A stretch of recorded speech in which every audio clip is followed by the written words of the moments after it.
Hello అండి. నేను doctor Nitin Reddy, consultant physician and diabetologist at Reno hospitals Kompally. ఈ పొంగల్ ఫెస్టివల్ సీజన్స్‌లో మనం చాలా కామన్‌గా హై షుగర్స్‌తో వస్తూ ఉంటారండి. సో, డయాబెటిస్ ఉన్న పేషెంట్స్‌కి ఫాలో అప్‌కి రాకుండా ఉండకపోవడం అదొక రీజన్ అయ్యి ఉండొచ్చు. And lot of junk food తినడం వల్ల, హై కార్బ్ డైట్ తినడం వల్ల చాలా అన్‌కంట్రోల్డ్ షుగర్స్‌తో వస్తూ ఉంటారు. సో, వాళ్ళని ఎలా ఇది ప్రివెంట్ చేయడానికి ఎలా అంటే, ఫస్ట్ థింగ్ ఈజ్ మీరు ఒకవేళ డాక్టర్‌ని కన్సల్ట్ అవ్వడం గనుక కుదరకపోతే ఏవైతే మెడికేషన్స్ వాళ్ళు ఇచ్చారో, డాక్టర్ ఇచ్చారో, అవి మెడికేషన్స్ మాత్రం ఏవి చేంజ్ చేయొద్దు, ఆపొద్దు.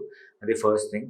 సో, మోస్ట్ ఇంపార్టెంట్ తప్పు చేసేది అవే. టాబ్లెట్స్ రావడం లేట్ అవుతుందని చెప్పేసి, టాబ్లెట్స్ అయిపోయినాయని చెప్పేసి అలానే మానేసి ఉంటారు. సో, ఫాలో అప్‌కి లేట్ ఎళ్తారు. మళ్ళీ అగైన్ ఇన్ని రోజులు కంట్రోల్ అయిందని షుగర్ అంతా మళ్ళీ రైజ్ అయ్యి మళ్ళీ it will come to again high షుగర్స్‌తో ప్రెజెంట్ అవుతారు. సో, ఇచ్చిన టాబ్లెట్స్ ఎవరు ఆపకుండా until you consult a doctor. So, make sure అవే టాబ్లెట్స్ ఏవైతే ముందు ప్రిస్క్రైబ్ చేసామో ఆ టాబ్లెట్స్ కంటిన్యూ చేయడం చాలా ఇంపార్టెంట్.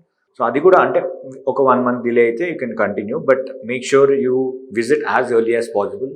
అండ్ ఇచ్చిన మెడికేషన్స్ ఏవి ఆపకుండా డైట్.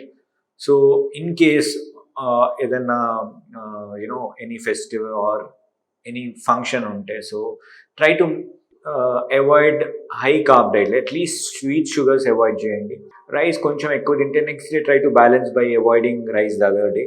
సో అలా బ్యాలెన్స్ చేసుకుని డైట్ కొంచెం చూసుకుని ఉంటే కనుక ఖచ్చితంగా షుగర్ ఎక్కువ పెరగకుండా చూసుకోవచ్చు. బట్ సో చాలామంది చేసే తప్పేంటంటే, సో ఈ ఫెస్టివల్లో కంట్రోల్ లేకుండా విపరీతంగా స్వీట్ షుగర్స్ తింటే ఛాన్సెస్ ఉంటాయి. సో అలాంటివి చేస్తే కనుక ఖచ్చితంగా డయాబెటిక్ పేషెంట్ షుగర్ అయితే ఖచ్చితంగా హై అవుతుంది, షూటప్ అవుతుంది. మళ్ళీ it will again put a burden on you. Medications increase చేయడం, maybe starting on insulin. So అన్ని కాంప్లికేషన్స్ వచ్చే ఛాన్సెస్ ఉంటాయి. So diet plays a major role in diabetes. So make sure you follow. If not, sugars కొన్ని తినాల్సి వస్తుంది, కంట్రోల్గా తింటే కనుక and at least పెరగకుండా చూసుకోవచ్చు.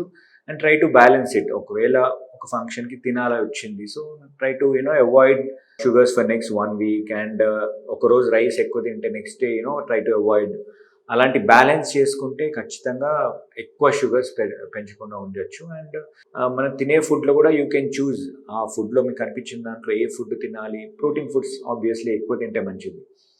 లైక్ కర్రీస్ కానీ, chicken, egg, fish, all these are healthy. So ఇవి ఎక్కువ తిని రైస్ తగ్గించి స్వీట్ షుగర్స్ అవాయిడ్ చేసి at least what you can do ఇట్లాంటి సీజన్లో, బికాస్ డైట్ కొంచెం ఇట్లాంటి షుగర్స్ కొంచెం తినాల్సి వస్తే try to balance by doing physical activity. Extra half an hour or extra 45 minutes. If you try to balance and do extra activity, so at least you can burn some calories and అది balance అయ్యే chances ఉంటాయి. So ఏదైనా మీరు ఈ balance అనేది చాలా important.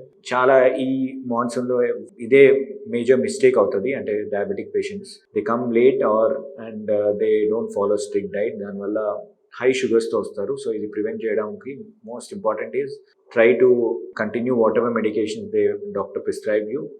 And visit as early as possible. And diet కొంచెం స్ట్రిక్ట్గా ఫాలో అయితే మనం షుగర్స్ మరీ ఎక్కువ పెరగకుండా మనం ఖచ్చితంగా ఆపుకోవచ్చండి. Thank you.